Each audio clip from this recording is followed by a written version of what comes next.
네, 네, 여러분 2교시 수업 시작하도록 할게요.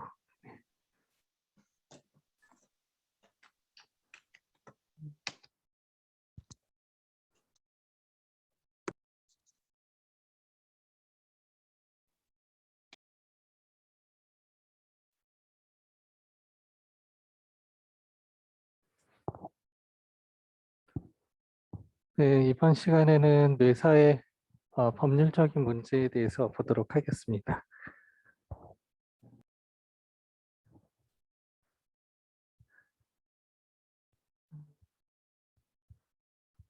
어, 지각 출석 체크는 저한테 메일 보내주시면 채팅 말고 제가 어,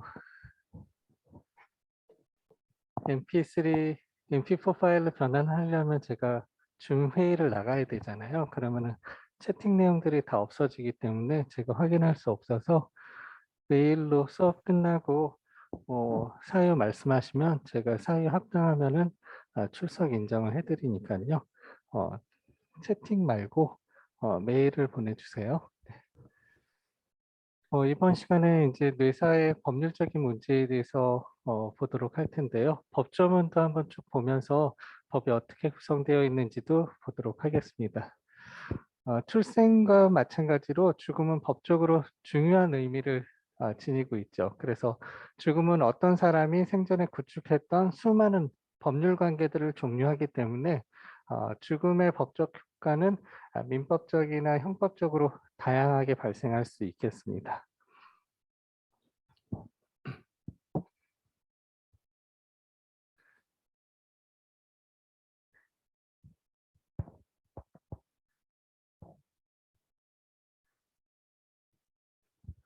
첫 번째로 이제 민법적인 문제는 민법상 사람은 민법에서는 전부 노출설이죠. 사람이 전부 노출돼야지 머리가 아니고 뭐 다리, 팔다리가 아니고 몸 전체가 나와야 이제 민사상의 권리 의무가 발생하고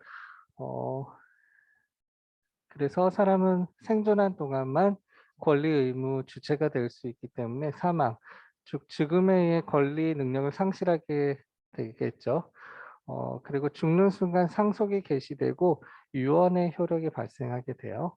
그래서 또 죽음과 동시에 부부간의 권리 의무, 친자 관계에서 오는 권리 의무 등도 다 소멸하게 되죠. 그래서 민사상의 문제가 발생할 수 있고, 그리고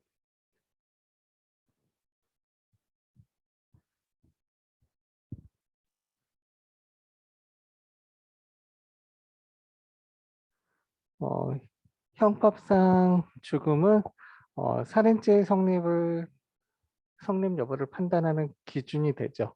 그래서 사람을 살해한 경우가 되면은 형법 250조 1항에 의해서 처벌받게 되는데 뇌사자의 경우에 장기 등 이식에 관한 법률에서 뇌사 판정 시점이 이제 죽은 걸로 한다라고 우리 법조문 한번 확인을 해볼게요. 그 장기 등 이식에 관한 법률이 없었을 때는 뇌사자 장기 이식하면 살인죄로 기소될 수 있는 사항이죠. 사형 무기 5년 이상의 징역이에요. 어, 실형이 선고된다면은 미니멈이 5년이기 때문에 집행유예 선고가 가능하지 않기 때문에 바로 교도소 가셔야 되는 그런 상황이 발생하게 되는 거죠. 그래서 또 죽으면 형법상 더 이상 생명이나 신체에 대한 죄의 객체가 되지 않게 되는 거죠. 그래서 박원순 시장 같은 경우도 살아있을 때였으면 자살하지 않았으면 형사 조사 계속 받아야 됐을 텐데 죽으니까 사건 종료되죠. 이 대상이 없기 때문에 더 이상 실익이 없기 때문에 수사도 진행되지 않게 되는 거죠. 여러분은 어떻게 생각해요? 사람 죽으면 그냥 다 끝나버리는 게 돼서 그 피해자는 어떻게 되는 거죠? 어, 본인의 그거를 감수해서라도 밝히고자 했는데 묻혀지게 됐죠. 네. 그래서 민형사상 이렇게 문제가 발생할 수 있고 우리 사람을 장기 등 이식에 관한 법률에 따라서 살아있는 사람하고 뇌사자로 이렇게 구분을 하고 있죠. 우리 헌법에서는 헌법 제10조 모든 국민은 인간으로서의 존엄과 가치를 가지고 행복 추구할 권리를 가지죠. 그래서 가장 기본권 중에서 기본이 되는 게 헌법 10조 인간 존엄성이고, 형법에서도 존엄한 인간을 살해하면 사형무기 5년 이상의 징역에 처하고, 257조 1항 상해 같은 경우도 사람의 신체를 상해한 자는 7년 이하의 징역이나 10년 이하의 자격정지 또는 1천만 원 이하의 벌금에 처하게 되어 있다고 되어 있죠. 그래서 사람을 살아있는 사람과 뇌사자로 구분해서 달리 취급하고 있는 장기 등 이식에 관한 법률이 뇌사를 인정하는 것이 헌법의 기본권 규정과 부합되는지 여부도 문제될 수가 있는 사항이고요. 더욱이 또 뇌사자의 장기 등을 본인의 동의 없이 적출하고 심지어 사망하는 경우까지 상정하고 있는 이 장기 등 이식에 관한 법률이 형법 소정의 살인죄와 상해죄 등과 충돌될 문제도 있다라는 거 여러분이 쟁점 사항으로 좀 아시면 될 것 같고요. 법조문을 조금 한번 같이 보도록 할게요. 그래서 오늘 장기 등 이식에 관한 법률에서 뇌사 관련된 부분이 어떻게 규정되어 있는지 한번 보고요. 우리가 지난 시간에 장기 이식에 관한 부분은 확인을 해서 그 부분은 빼고 볼게요. 저도 이 화면을 봐야 돼서 좀 앉아서 진행할게요.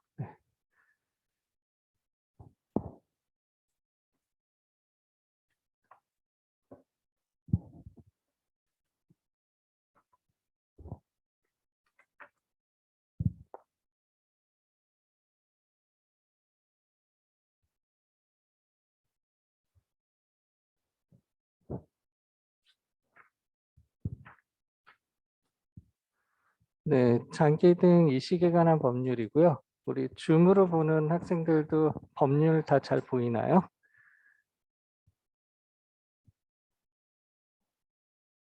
네. 장기 등 이식에 관한 법률은 1999년 2월 8일 날 제정이 됐고요. 2000년 2월 9일부터 시행이 됐고, 개정이 여러 차례 있었는데 2010년도에 한번 크게 전문 개정됐어요.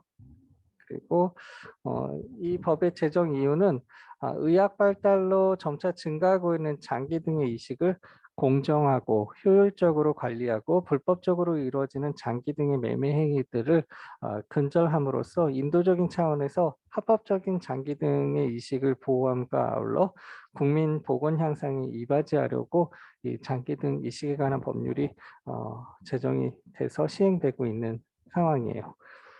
우리 지난 시간에 본 것 같이 4조 정의에서 이 법에서의 장기라는 거는 이제 신장, 간장, 췌장, 심장, 폐, 말초혈, 골수, 안구 이런 것들 다 이식할 수 있는 장기 등이나 조직 등이죠. 그리고 뼈, 피부, 근육, 신경, 혈관, 손, 팔 또는 발다리 네, 이런 것들 그리고 보건복지부 장관이 결정 고시한 것들도 있는데요. 한번 보면은 소관부서로 문의하라네요. 이런 경우는 처음 보네요. 네. 너무 내용이 많아서 그런가요? 여기서 이제 뇌사자에 대한 정의가 지금 4조 5호에 나와 있어요. 그래서 살아있는 사람이란 5호에 보시면 살아있는 사람이란 사람 중에서 뇌사자를 제외한 사람이 살아있는 사람이래요.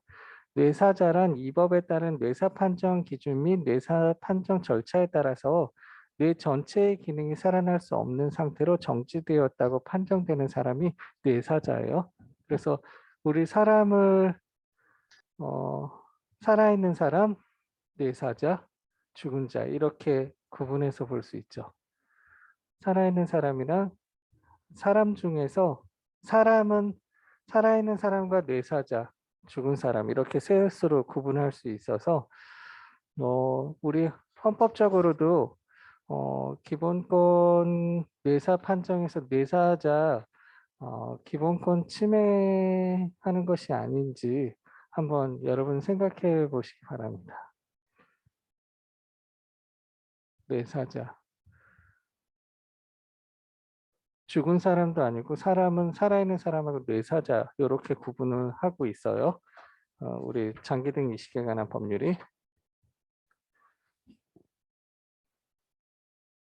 그래서 살아있는 사람의 장기는 본인이 동의한 경우에만 적출을 할 수 있고요.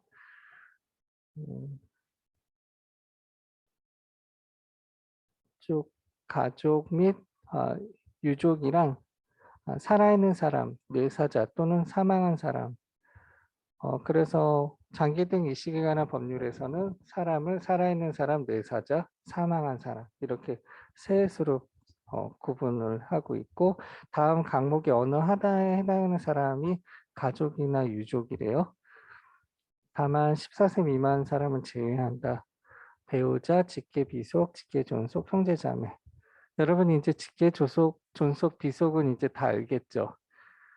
옛날에 제가 법을 처음 공부했었을 때는 직계 비속이 뭔지, 직계 존속이 뭔지 되게 헤맸던 예전에 다 한자로 되어 있었거든요. 그래서 한자도 되게 어려운 한자를 써서 이 직계 뭐 반계 뭐 이렇게 되는데 요즘엔 그나마 한글로 써 있어서 여러분 편하게 접할 수 있지만 그래도 직계 존속이 뭔지 직계 비속이 뭔지 좀 어려우실 수도 있는데 직계 존속은 나를 기준으로 부모님 그리고 직계 비속은 나를 기준으로 자녀죠. 그래서 가에서 마목, 라목까지 해당하는 가족 또는 유족이 없는 경우에는 사촌 이내 친족을 가족이나 유족으로 장기 등 이식에 관한 법률에서는 이야기하고 있네요. 그래서 장기 매매 쪽에서도 이제 볼 수 있는데 금전상의 장기 매매는 금전상 또는 재산상 이익, 그 밖에 반대급부를 주고받거나 주고받을 것을 약속하고 다음 각호의 어느 하나에 해당하는 행위를 해서는 안 된다라고 하고 있어요.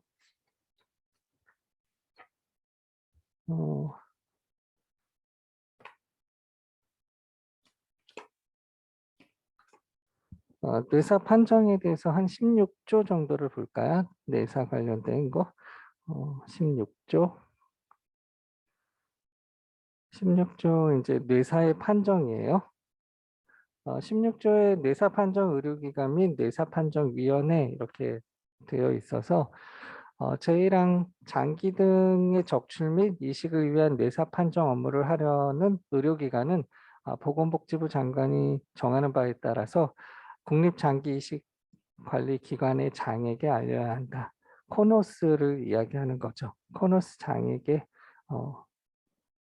장기 등 적출 및 이식을 위해서 뇌사 판정을 하려고 하면 우리나라 법은 이제 장기 이식하려고 뇌사 판정을 받는 그런 구조로 되어 있어요.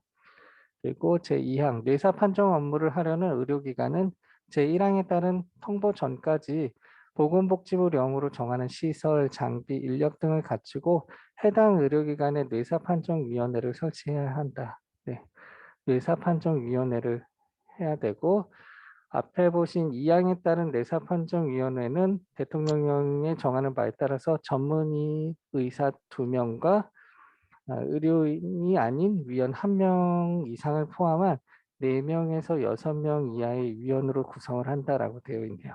그래서 의사 2명 이외에 아까 그래서 객관성을 확보하기 위해서 의사 이외에도 종교인, 윤리학자, 뭐 법학자 뭐 이런 사람들을 뇌사판정위원으로 두고 있는데 1명 이상을 둬서 4명에서 6명까지를 뇌사판정위원회 위원으로 선임을 해야 된다라고 되어 있고요.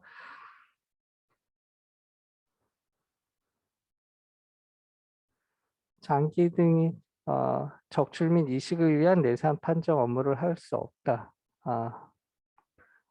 통보한 의료기관이 아니면 이런 업무를 할 수 없고, 다만 뇌사 판정 기관이 아닌 의료기관에서 뇌사 판정을 수행하고자 할 때는 제2항에 따른 뇌사 판정위원회를 활용해서 업무를 수행할 수 있다. 네요. 뇌사 판정 기관이 아닌 의료기관이 뇌사 판정을 할 기도 하나 보네요. 네. 제3 단서에 따라서 뇌사 판정 기관이 아닌 의료기관에서 뇌사 판정을 수행하기 위해서 제2항에 따른 뇌사 판정위원회를 활용하는 경우 뇌사 조사서를 작성하고 뇌사 판정서, 회의록 제출 등 뇌사 판정 절차에 따라서 절차에 관한 구체적 사항은 대통령령으로 정하고 제6항이 이제 뇌사판정위원회 운영 등에 관한 사항은 대통령령으로 정한다라고 되어 있고, 제17조 뇌사 추정자의 신고 및 뇌사 판정의 신청, 제1항 뇌사로 추정되는 사람을 진료한 의료기관의 장은 장기 구독기관의 장에게 알려야 하고, 통보를 받은 장기 구독기관의 장은 국립장기이식관리기관의 장에게 그 사실을 신고해야 한다. 네. 이 항이 뇌사 추정자의 장기 등을 기증하기 위해서 뇌사 판정을 받으려는 사람은 보건복지부 령으로 정하는 바에 따라서 뇌사 추정자의 검사 기록 및 진료 담당 의사의 소견서를 첨부해서 뇌사 판정 기관의 장에게 뇌사 판정 신청을 해야 하고, 앞에 따라서 뇌사 판정을 신청할 수 있는 사람은 다음 각호의 사람인데요. 1호가 뇌사 추정자의 가족, 그리고 뇌사 추정자의 가족이 없는 경우에는 법정 대리인 또는 진료 담당 의사, 이 경우 뇌사 추정자가 장기 등 기증 희망자인 경우로 한정하고 있어요. 그래서 장기를 기증하려고 할 때만 뇌사 판정을 받는 것이고, 제4항에서 제1항 통보에 따라서 뇌사 추정자의 기준 및 장기 구독 기간의 장이 국립장기이식관리기관의 장에게 신고하는 데 필요한 절차 및 방법은 보건복지부령으로 정한다라고 되어 있어요.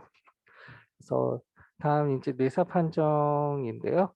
제18조 뇌사 판정은 제1항 뇌사 판정 기관의 장은 뇌사 판정 신청을 받으면 지체 없이 현장에 출동해서 뇌사 판정 신청이 된 뇌사 추정자의 상태를 파악한 후 전문의 2명 이상과 진료 담당 의사가 함께 작성한 뇌사 조사서를 첨부해서 뇌사 판정위원회에 뇌사 판정을 요청해야 된다. 절차가 조금 까다롭기는 하죠. 그래서 뇌사 돌입한 분 같은 경우에 이제 시간을 촉박해서 이제 다툴 텐데, 장기 등 이식하려면은 뭔가 조금 더 살아있을 때 해야 되기 때문에 뇌사판정위원회 가서 뇌사 판정을 요청해서 또 뇌사 판정을 받아야지만 그때 이제 사망한 것으로 하는데, 약간 절차가 까다로워서 기간을 놓쳐서 장기이식을 못하는 경우도 발생할 수 있어요. 18조 2항의 뇌사판정위원회는 전문 의사인 위원 2명 이상, 그리고 의료인 아닌 위원 1명 이상을 포함한 과반수 출석과 출석위원 전원의 찬성으로 뇌사 판정을 한다. 6명이면은 네, 출석위원 전원 참석을 해야 되네요. 뇌사판정위원회 위원이 6명이라고 하면 3명은 나와야 되고, 나온 3명이 전원 찬성해야지 뇌사판정을 이루어지는 거고, 제3항 뇌사판정위원회는 뇌사판정을 위해서 필요하다고 인정되면 뇌사조사서를 작성한 전문의사와 진료 담당 의사를 뇌사판정위원회에 출석시켜서 의견을 진술하게 할 수도 있네요. 그리고 출석위원 전원 서명하거나 기명 날인 해야 된다. 그리고 회의록들은 다 뇌사판정기관의 장에게 제출해야 되고, 이런 사항들은 다 국립장기이식센터인 코노스 장에게 보내야 되고, 뇌사판정서 4번도 보내야 된다. 그리고 전문기관인데 제1항 국립장기이식관리기관의 장은 뇌사 판정 대상자에 대해서 장기 등 기증, 뇌사 판정, 장기 적출, 이식에 관한 일련의 업무를 통합해서 수행할 수 있는 뇌사 판정 대상자 관리 전무기관을 지정할 수 있다. 그리고 기관은 다음과 같은 요건을 갖춰야 된다네요. 이거 시험에 낼까요? 객관식으로 내기 되게 좋네요. 이런 거 내면은 학생들 다 틀려서 좀 어렵게 안 내는 게 좋아요, 여러분. 어렵게 내서 점수를 확 떨어뜨려서 제가 기본 점수를 주는 게 나을지, 그게 아직 제가 120명이어서 판단이 바로 안 서거든요. 어떻게 할까요, 여러분? 시험을 어렵게 내서 제가 기본 점수를 너무 떨어졌다면 기본 점수를 줄까요? 그게 나을까요? 아니면은 전체 공부하는 거에 도움이 되기 위해서 좀 쉽게 내서 좀 사기를 진작시키는 게 나을까요? 여러분이 원하는 대로 낼게요, 제가. 여기 나온 학생들이라도 의견을 반영해서 어떤 게 나요? 팍 어렵게 해서 다 그냥 초토화? 그래서 기본 점수를 받자. 왜 그러냐면 여러분 만점자가 많이 나올 줄 알았거든요. 근데 많이 틀려서 제가 좀 어떻게 해야 되나 이 감이 안 와서 쉽게 내요? 어렵게 내요? 여러분 여러분이 말해주세요. 그래도 대면으로 많이 항상 참여했던 학생들이라 막 어렵게 해서 아예 다 공부하지 말자 이래서 기본 점수를 받자 아니에요? 중간 단위로 내나요? 어떡하지? 여러분이 말해주세요. 이번 주에는 시험 문제 만들어야 되거든요. 음, 네. 쉽게 해요. 우리 앞에 학생 쉽게 해요. 아, 우리 시험이 학생의 어깨에 달려 있어요. 여러분이 저한테라도 지금 말 못하겠으면은 뭐 저한테 문자나 메일 보내주세요. 어떤 게 좋을 것 같다. 제가 OX 퀴즈 문제 내려고 하는 것도 여러분 변별력을 좀 높일 수 있지 않을까 해서 전체 범위를 OX 퀴즈로 내려고 하는 거여서 쉽지는 않겠지만 그래도 30문제로 원래 20문제였는데 30문제로 늘어난 거여서 네, 여러분이 좀 견해를 주세요. 네. 그래서 이런 거 내면은 학생들이 다 틀리더라고요. 되게 많이 틀려가지고 제가 그래서 함정을 만들지 말아야겠다 싶더라고요. 함정 만들었더니 정말 열심히 공부한 학생들도 많이 틀려서 이 19조 같은 거 안 낼게요. 그러면 제 X 해놓을게요. 여러분 이제 뇌사 판정 이제 전문 기관은 다음 요건을 갖춰야 되는데요. 지정 등록 기관이어야 되고 통보된 뇌사 판정 기관이어야 되고 장기 이식 의료기관이어야 되고 시설 장비 및 인력을 갖출 것. 이런 문제 유형이 옳은 거 고르시오 하면 가나다라 해서 옳은 거 전부 고르시오라고 하면은 가나다라 할 줄 다 알았죠. 제가 함정을 팔 줄을 몰랐나 봐요. 역시 가톨릭 대학교 학생들 너무 정직하고 순수한 것 같아요. 제가 파는 함정에 다들 빠져서 제가 문제 만들어 놓고 채점하면서 너무 미안하더라고요. 그래서 함정 파지 말아야겠다 싶더라고요. 누가 채팅 하나 주셨네요. 랩이요? 아까 그거에 대한 대답이었나 보네요. 네. 시험에 대한 그게 아니었네요. 그래서 뇌사 판정 대상 관리 전문 기관은 이런 다음 각호의 요건을 갖춰야 되는데, 네, 저도 120명 강의는 처음이어서 거의 클래스가 나눠져 있거든요. 150명이라고 하더라도 4개 반 정도로 나뉘어요. 120명에서 150명 정도면 한 클래스로 120명은 처음이어서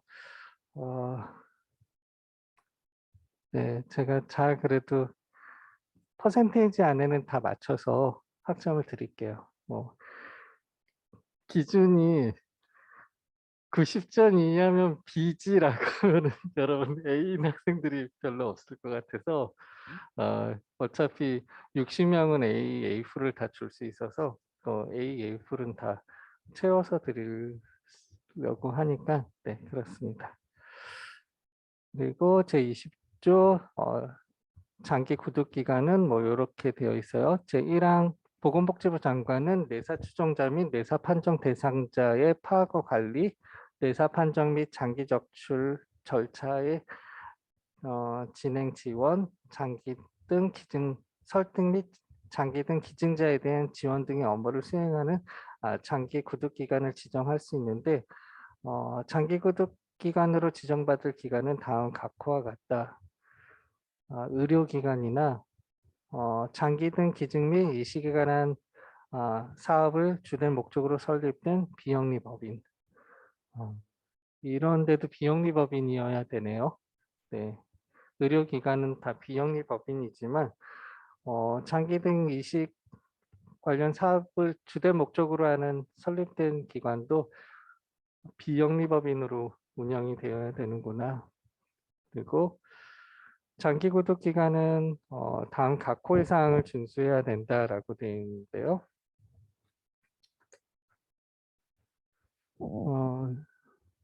21조를 한번 봐볼까요? 21조 뇌사자의 사망 원인 및 사망 시각에 대해서 나와 있는데 제1항 뇌사자가 이 법에 따른 장기 등의 적출로 사망한 경우에는 뇌사의 원인된 질병 또는 행위로 인하여 사망한 것으로 본다. 제2항 뇌사자의 사망 시각은 뇌사판정위원회가 제18조 2항 18조 2항 볼까요? 뇌사판정 등은 뇌사판정 요청을 받은 뇌사판정위원회는 전문 의사 2명과 의료인이 아닌 위원 1명을 포함한 과반수 출석과 출석위원 전원의 찬성으로 뇌사가 판정되죠. 그래서 뇌사자의 사망 시각은 뇌사판정위원회가 뇌사판정을 한 시각으로 사망한 때로 본다.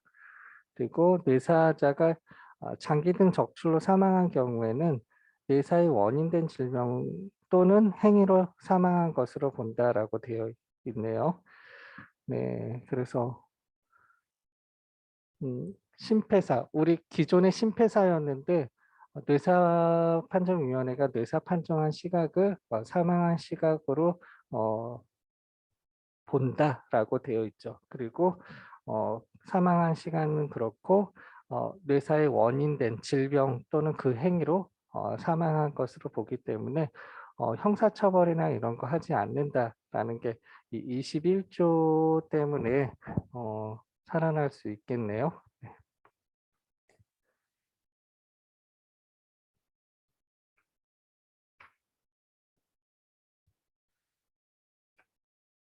네, 그래서 우리 아까 말씀드린 것 같이 뇌사의 경우에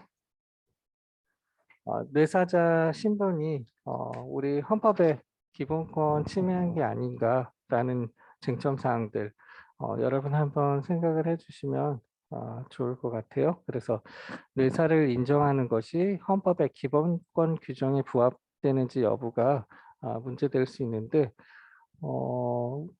여러분은 어때요? 인간 존엄한 인간인데 뇌사자의 경우만 왜 뇌사자의 경우에만 이렇게 앞당겨서 심폐사가 아니라 뇌사자로 해서 앞당겨서 사망한 걸로 보죠. 21조 내용에서 보는 것 같이 장기 등 이식하려고 앞당긴 거죠. 그렇게 장기 이식하려는 목적으로 죽음의 시점 앞으로 당기는 거가 문제가 없을까요?